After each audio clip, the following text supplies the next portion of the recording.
যশোরের অভয়নগর উপজেলার চলিশিয়া ইউনিয়নে সম্ভাব্য চেয়ারম্যান প্রার্থী হিসাবে আব্দুল মজিদ বিশ্বাসকে সমর্থন জানিয়ে এলাকাবাসীর উদ্যোগে এক মতবিনিময় সভা অনুষ্ঠিত হয়েছে। শুক্রবার সন্ধ্যায় উপজেলার বাগদা গ্রামের পশ্চিমপাড়া এলাকায় এই মতবিনিময় সভা অনুষ্ঠিত হয়। সভায় বক্তারা বলেন, চলিশিয়া ইউনিয়নের সার্বিক উন্নয়ন, সুশাসন প্রতিষ্ঠা এবং জনকল্যাণমূলক কর্মকাণ্ড এগিয়ে নিতে আব্দুল মজিদ বিশ্বাসকে চেয়ারম্যান পদপ্রার্থী হিসাবে দেখতে চান তারা।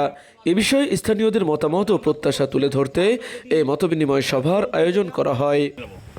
তা আমি আপনাদের জন্য ডাকিছি এই জন্যই যে এবারে আমাদের চেয়ারম্যান আমাদের বাগদায় চেয়ারম্যান হতে হবে।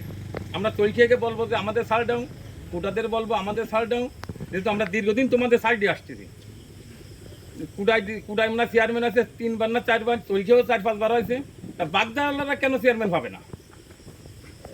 আমার একটাই দাবি যে এবার আমাদের চেয়ারম্যান প্রার্থী বাগদায় হতে হবে এবং চেয়ারম্যান আমরাই হব। যদি আব্দুল মজিদ বিশ্বাস ভাই, সে দীর্ঘদিন আমাদের এই জায়গায় বিএনপির নেতৃত্ব দিয়েছেন, আর এই ভালো কাজ করার জন্য সে যদি মনোনয়ন যদি তাকে না দেওয়া হয়, তাহলে তার দল করার কোনো দরকার নেই। তার ভালো কাজ করতে গেলে তার একটা চেয়ারম্যান হতে হবে, নাহলে ভালো জায়গায় যেতে হবে। এরকম পদে থেকে কোনো লাভ হবে না। যদি আমরা বাগদার সকল মানুষ একত্রিত হয়ে যদি আমরা এই বাগদায় একটা চেয়ারম্যান এবার আমরা তৈরি করতে পারি, এটা আমাদের জন্য একটা মনে করো স্বাধীনের পর এই কাউন্সিল মনে হয় এই 30 বছর বাগদায় কাউন্সিলের জন্ম হয়েছে।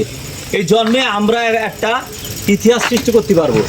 এরকম চলছেই 3 জন চেয়ারম্যান হয়েছে, কুটায় হয়েছে 2 বার, তাহলে 5 বার হয়ে গেছে।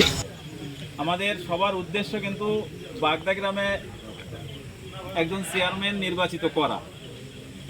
তো আসলে চেয়ারম্যান নির্বাচিত হওয়ার বিষয়টা কিন্তু আমার কাছে মনে হয় এটা পরের বিষয়। তার আগের বিষয়টা হচ্ছে এই যে আমাদের গ্রামে একটা ইউনিটি আছে কিনা। আসলে আমাদের গ্রামে মোট 6টা পাড়া আছে এখানে, বা গ্রামে 6টা পাড়া আছে। তো এই 6টা পাড়ায় আমাদের প্রত্যেকটা পাড়ায় আমাদের আগে দেখতে হবে যে ইউনিটি আছে কিনা। বাগদা গ্রামটাকে ইউনিটি করতে পারলেই কিন্তু আমাদের চেয়ারম্যানের যে দাবিটা বা আমাদের যে উদ্দেশ্যটা এটা সফল হবে। কিন্তু আমরা বিগত সময়গুলোতে দেখি নানা কারণে আমরা এই গ্রামে অনেক কাজ করতে যে বিভিন্ন সময় দেখি যে এই একতাবদ্ধ করাটা অনেক কঠিন একটা কাজ। সভায় বক্তব্য রাখেন উপজেলা বিএনপির মৎস্য বিষয়ক সম্পাদক আব্দুল আজিজ বিশ্বাস, 6 নম্বর ওয়ার্ড বিএনপির সাধারণ সম্পাদক করিম বিশ্বাস, সাংগঠনিক সম্পাদক তরিকুল ইসলাম, চলিশিয়া ইউনিয়ন কৃষক দলের সাধারণ সম্পাদক কামরুল সর্দার, নওপাড়া সরকারি মহাবিদ্যালয়ের সহকারী অধ্যাপক আবু দাউদ মোল্লা। অনুষ্ঠানটি সঞ্চালনা করেন ইউনিয়ন যুবদল নেতা আরাফাত গাজী।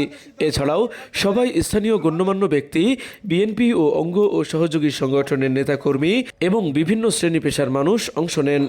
সভা শেষে উপস্থিত এলাকাবাসী চলিশিয়া ইউনিয়নের উন্নয়ন ও জনস্বার্থে আব্দুল মজিদ বিশ্বাসকে চেয়ারম্যান প্রার্থী হিসাবে সমর্থনের প্রত্যাশা ব্যক্ত করেন। তৌহিদ হাসান ওসামা, খবর অভয়নগর। আপনি কি শিশু ও কিডনি রোগের বিশেষজ্ঞ ডাক্তার খুঁজছেন? তাহলে আর দেরি না করে আজই যোগাযোগ করুন ইউনিক ডায়াগনস্টিক অ্যান্ড কনসালটেশন সেন্টারে। এখানে নিয়মিত রোগী দেখছেন ডাক্তার মোহাম্মদ আওরঙ্গজেব, গাজী প্লাজা, সরকারি হাসপাতাল রোড, নওপাড়া, অভয়নগর, যশোর।